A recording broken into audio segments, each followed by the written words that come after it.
ओम शिर्डी वासाय विघ्नहे सच्चिदानंद धीमहि तन्नो साई प्रचोदयात। अनंत कोटी ब्रह्मांड नायक राजाधिराज योगीराज परब्रह्म श्री सच्चिदानंद सद्गुरू साईनाथ महाराज की जय। ओम साईराम भक्तांनो, आयुष्यामध्ये कधी कधी आपण अशा वळणावर येऊन थांबतो जिथे आपल्याला काहीच सुचत नाही। पण तुम्हाला माहिती आहे का, अशाच कठीण वेळी साईबाबा आपल्याला एक विशेष संकेत देतात। आपण मात्र आपल्या दुःखात इतके बुडालेलो असतो की तो संकेत ओळखू शकत नाही।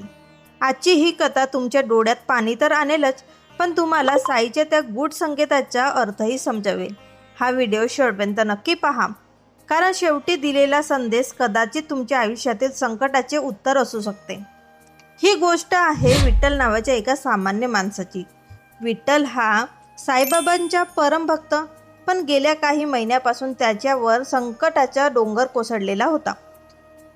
व्यापार बुडालेला होता, घरात आजारपण होतं आणि सगळ्यात महत्त्वाचं म्हणजे त्याच्या स्वतःवरचाच विश्वास उडू लागला होता। तो शिर्डीला आला, द्वारकामाईच्या पायरीवर बसून ठसाठसा रडला, बाबा मी एवढी भक्ती करतो पण माझ्याच नशिबात हे का? बाबाच्या मूर्तीकडे पाहून तो ओरडून विचारत होता, पण बाबा शांत होते। त्या दिवशी विठ्ठलाला वाटलं की बाबांनी त्याचा हात सोडलाय, पण त्याच रात्री विठ्ठलाला झोपेत एक स्वप्न पडलं नाही, तर एक विचित्र अनुभव अनुभवायला मिळाला। द्वारकामाईतून बाहेर पडताना त्याला एक फाटलेलं पॉकेट मिळालं। त्या पॉकेटात पैसे नव्हते, तर फक्त कोरा कागद आणि एक तुळशीचं पान होतं। विठ्ठल गोंधळला। तो कोरा कागद घेऊन संपूर्ण शिर्डीभर फिरू लागला। अनेक पंडितांना विचारले, साधूंना विचारले याचा अर्थ काय, पण प्रत्येकजण त्याला वेड्यात काढत होते। रिकाम्या पॉकेटाचा आणि कोऱ्या कागदाचा काय संबंध? हताश होऊन विठ्ठल रेल्वे स्टेशनवर निघाला। त्याने ठरवलं की आता पुन्हा कधीच शिर्डीला यायचे नाही। बाबांनी मला उत्तरच दिले नाही। पण स्टेशनवर पोहोचताच त्याच्यासमोर एक वृद्ध फकीर आला। त्या फकीराचे कपडे फाटलेले होते, पण डोळ्यात एक वेगळी चमक होती। फकीर म्हणाला, बेटा मिळाले का तुझे पैसे? तेव्हा विठ्ठल चिडून म्हणाला, कसले पैसे? मला तर फक्त हे रिकामं पॉकेट आणि कोरा कागद मिळालंय। फकीर हसले आणि जे म्हणाले ते ऐकून विठ्ठल स्तब्ध झाला। तो फकीर म्हणाला, अरे वेड्या, ते पॉकेट रिकामे नाही, तर तो कोरा कागद म्हणजे तुझं भविष्य आहे। बाबा तुला सांगतात की तुझं जुनं वाईट नसीब मी पुसून टाकलंय। आता या कोऱ्या कागदावर तुला हवं तसं येस तू तुझ्या मेहनतीने आणि माझ्या आशीर्वादाने लिहू शकतोस।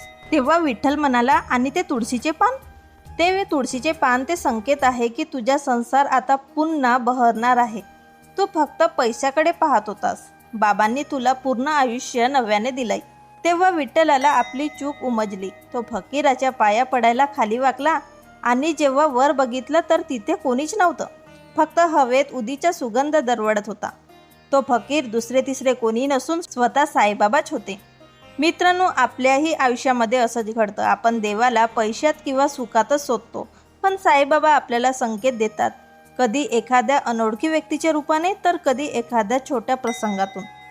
जेव्हा तुमची सगळी दारे बंद होतात आणि अचानक तुमच्या मनामध्ये शांतता निर्माण होते की जे होईल ते चांगलंच होईल, तेव्हा समजा की बाबांनी तुमचा हात धरलेला आहे।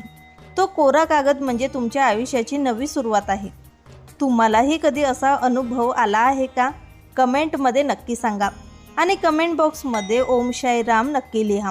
हा व्हिडिओ आपल्या त्या मित्रपरिवारासोबत शेअर करा, जेणेकरून त्यांनाही बाबाच्या या संकेताची जाणीव होईल। अनंत कोटी ब्रह्मांड नायक राजाधिराज योगीराज परब्रह्म श्री सच्चिदानंद सद्गुरू साईनाथ महाराज की जय।